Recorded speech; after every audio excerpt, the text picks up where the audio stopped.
Bueno, ahora vamos a introducir el concepto de límite de una función escalar o de un campo escalar en un punto. Eh, digamos que es la idea que ustedes ya conocen porque la vieron en análisis 1, en análisis 1A, pero llevada al caso de funciones con valores reales que dependen de varias variables. Entonces, vamos a comenzar dando la definición formal, bien formulada, en términos de epsilon delta. Y después, bueno, vamos a analizar la idea o explicar la idea, que, digamos, sin embargo, tiene cierta familiaridad para ustedes, así que tampoco es cuestión de dedicarle demasiado tiempo al tema. Al ir resolviendo los ejercicios propuestos en la guía de trabajos prácticos, el concepto se va a ir consolidando, ¿no es cierto? Bueno, vamos a suponer que F es un campo escalar definido en un dominio abierto. Vamos a suponer que el dominio es un conjunto abierto del espacio Rn, el dominio del campo escalar F. Y vamos a suponer que tomamos un punto A perteneciente ya sea al dominio o bien a la frontera del dominio. Decimos que cierto número real L es el límite de la función f en el punto A, o el límite de los valores de la función f en el punto A, o también se dice que f de x tiende a L cuando x tiende al punto A, si, dado cualquier número epsilon positivo, puede siempre hallarse un radio delta positivo, de modo que se verifique lo siguiente.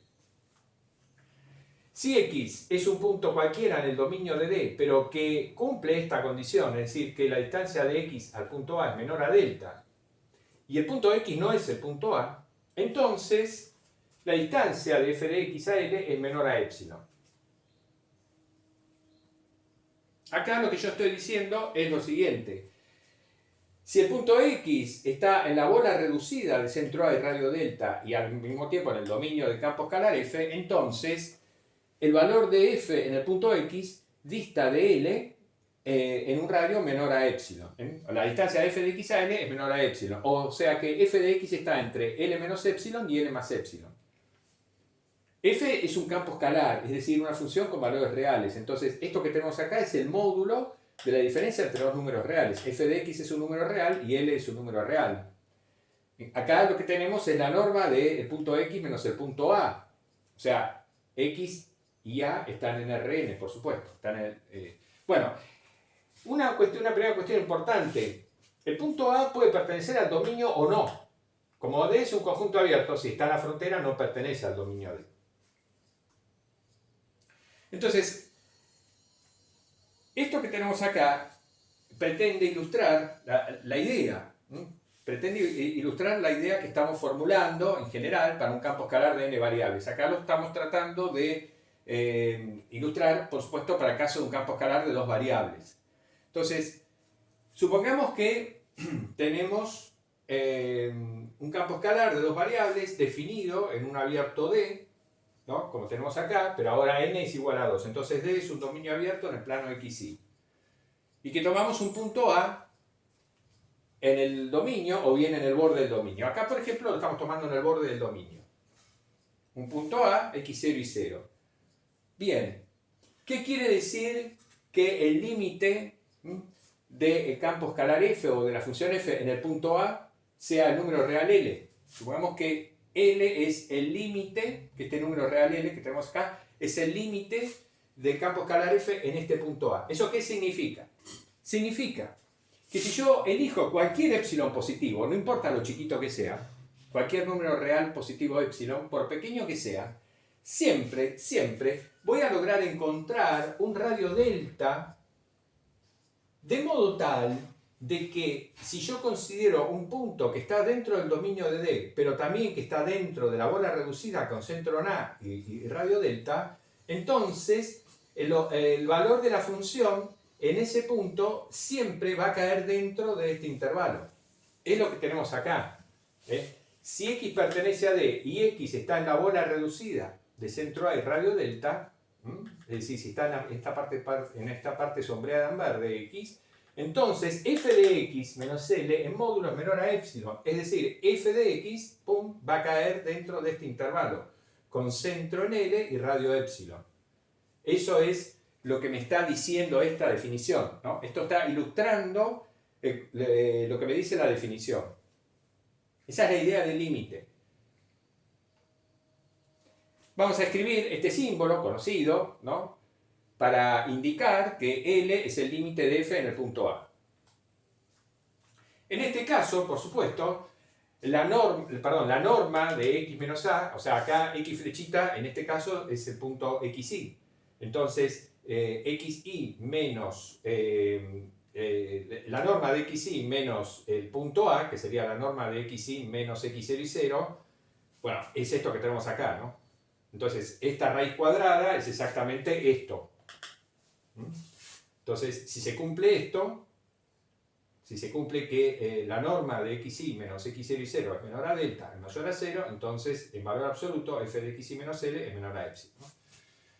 Digamos, es esto que está escrito acá, pero para el caso de dos variables. Bien, entonces este símbolo, ¿no?, se usa, como siempre, para indicar que f de x tiende a L cuando x tiende a A, o que L es el límite de los valores de esta función en el punto A. Hay muchas cosas que hay que comentar, digamos, en relación con esta definición. Lo primero que ya fue mencionado es tener en cuenta de que uno puede hablar del límite de un campo escalar en un punto en el cual la función f no está definida. O sea, acá puede ocurrir que el punto A no pertenezca al dominio, sino que pertenezca al borde del dominio. Y en ese caso, entonces, f no está definida en el punto A. Pero aun cuando no esté definida en el punto A, puede existir el límite, puede existir un número real n que sea el límite de los valores de la función f en el punto A. Eso puede pasar, a empezar.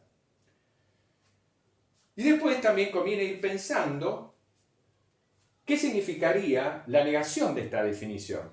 Es decir, puede ocurrir, y ya vamos a ver muchos ejemplos al respecto, que un campo escalar determinado en cierto punto A no tenga ningún límite.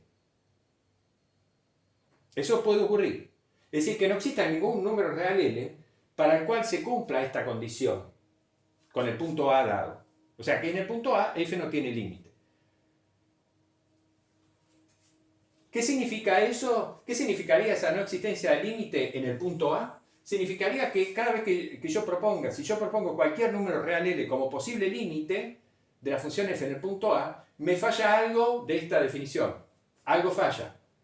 ¿Y qué es lo que va a fallar? Va a fallar que, no importa cuál sea el número L que yo proponga como límite, siempre voy a poder encontrar un epsilon, un determinado epsilon, de modo tal que no voy a poder encontrar para ese epsilon que elegí un delta que me cumpla esta condición. O sea, dado cualquier número real L que yo proponga como límite, voy a poder encontrar un epsilon de manera tal de que no voy a conseguir construir una bola reducida con centro A, de modo que los puntos del dominio que estén dentro de esa bola reducida, los valores de la función, en esos puntos, caigan dentro de ese intervalo. Algunos se van a ir para afuera. Bueno, eso ahora parece medio enredado, ya lo vamos a comprender mejor con algunos ejemplos.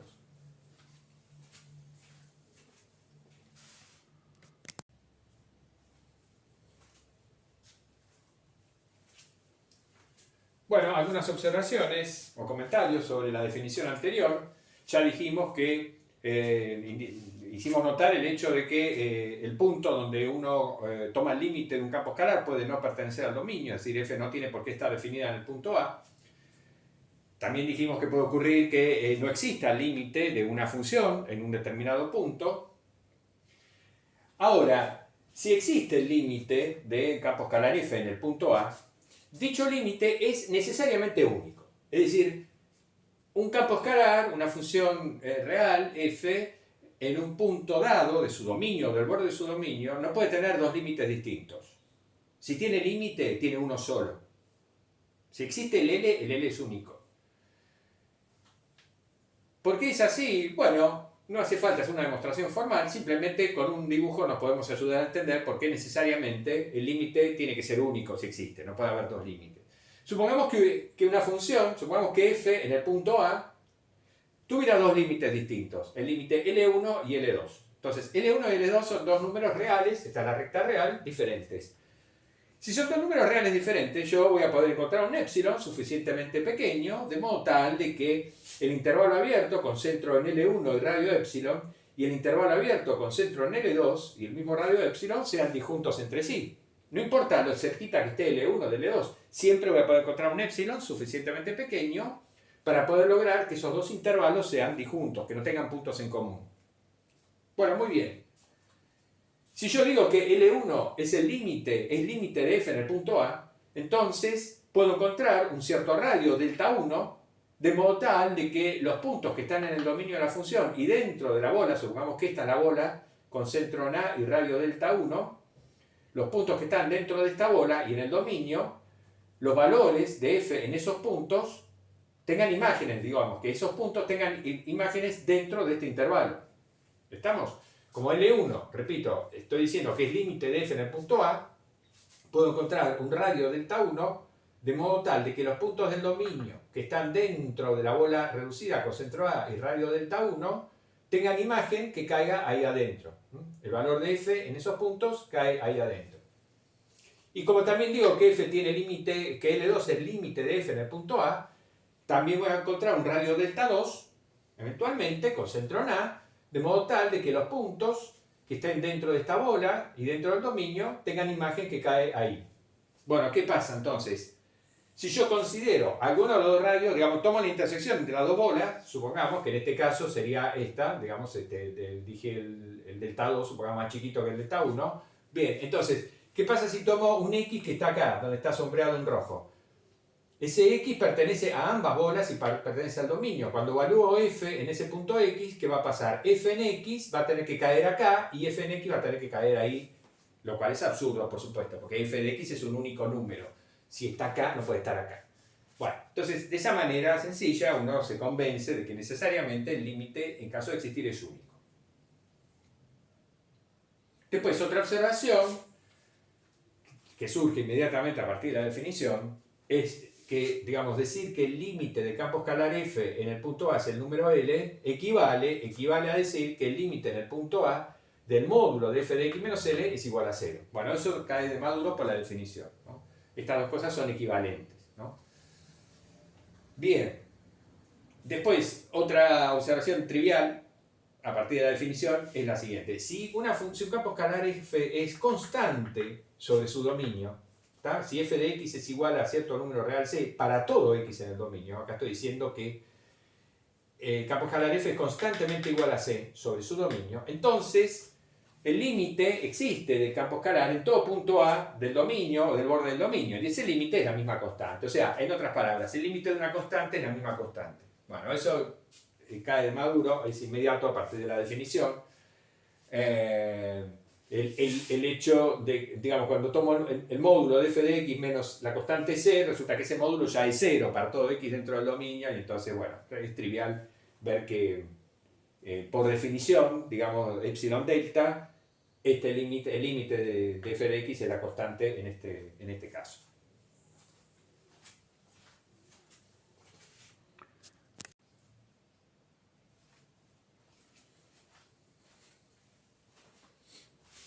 Bueno, acá vamos a probar un límite más interesante que el límite de una constante.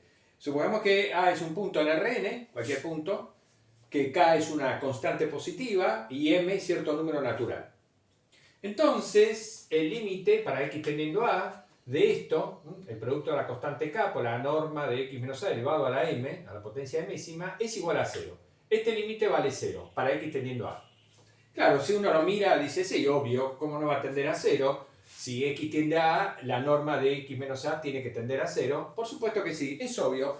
Pero nos vamos a tomar el trabajo de demostrarlo formalmente en términos de epsilon delta, ¿no? O sea, el campo escalar f de x está definido de esta manera, en este caso. Con el punto A, un punto fijo, K una constante positiva y M, el exponente M, es un número natural. Bueno, muy bien. ¿Cómo hacemos para probar que este límite vale 0? Tenemos que mostrar que esta cantidad, esto que tenemos acá, se puede hacer menor que cualquier número positivo epsilon, con tal de considerar que la norma de x menos a es suficientemente pequeña. Bueno, entonces obviamente uno dice, te hago cualquier epsilon positivo. Si yo quiero que esto sea menor que epsilon, ¿no? Paso dividiendo k, tomo como exponente 1 sobre m y digo, bueno, lo que yo necesito es tomar un delta que sea menor o igual, por ejemplo igual, a epsilon sobre k elevado a la 1 sobre m. Porque si yo tomo el delta así, ¿qué pasa? Bueno, cada vez que la norma de x menos a es menor que ese delta, lo que ocurre es que al elevar a la potencia m, me queda que la norma de x menos a elevado a la m también es menor a delta elevado a la m, por ser una función creciente, ¿no? Elevar al exponente m. Pero delta elevado a la m es epsilon sobre k. Entonces, si la norma de x menos a es menor a delta, mayor a 0, entonces tengo que, bueno, x menos a elevado a la m es menor a epsilon sobre k, bueno, paso k multiplicando y entonces tengo esto, ¿no es cierto? Que era lo que quería mostrar, ¿no? Que puedo hacer que esto sea menor a epsilon, con tal de considerar x menos a menor a un cierto delta. Bueno, ya está probado.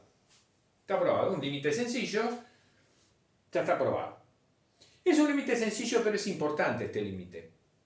Por lo siguiente, en la práctica, pasamos a la siguiente observación. En la práctica, para probar que el límite de un campo escalar f en un punto A es un cierto número real L, uno lo que hace es lo siguiente. Uno trata de mostrar que el valor absoluto de f de x menos L lo puedo acotar por algo que yo ya sé de antemano, que seguro tiende a 0 cuando x tiende a. Es decir, si yo muestro que el valor absoluto f de x menos L es menor o igual a una cierta cosa, y esa cosa tiende a 0 cuando x tiende a, entonces obligatoriamente a esto no le queda más remedio que tender a 0 cuando x tiende a a. Pero si esto tiende a 0 cuando x tiende al punto A, entonces eso significa que el límite de f de x en el punto A es el número real L, como ya observamos antes. Entonces, ¿por qué este límite es importante? Bueno, porque muchas veces en la práctica, cuando uno quiere probar este límite y uno empieza acotando, pone las barras de módulo, f de x menos L menor o igual, y empieza a trabajar, logra llegar a una cota superior de este tipo.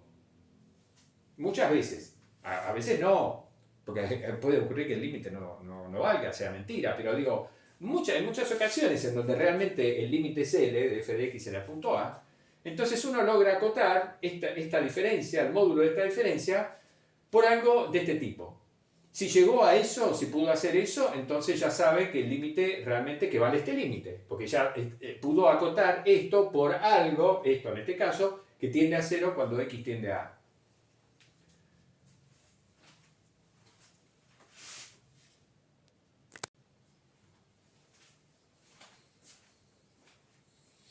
Bueno, recién dijimos que en la práctica, cuando uno quiere probar un límite como este, que el límite de cierta función f en un punto A es el número real L, lo que hace es tratar de acotar el módulo de f de x menos L por algo que seguro tiende a 0, que uno ya sabe que tiende a 0 cuando x tiende al punto A.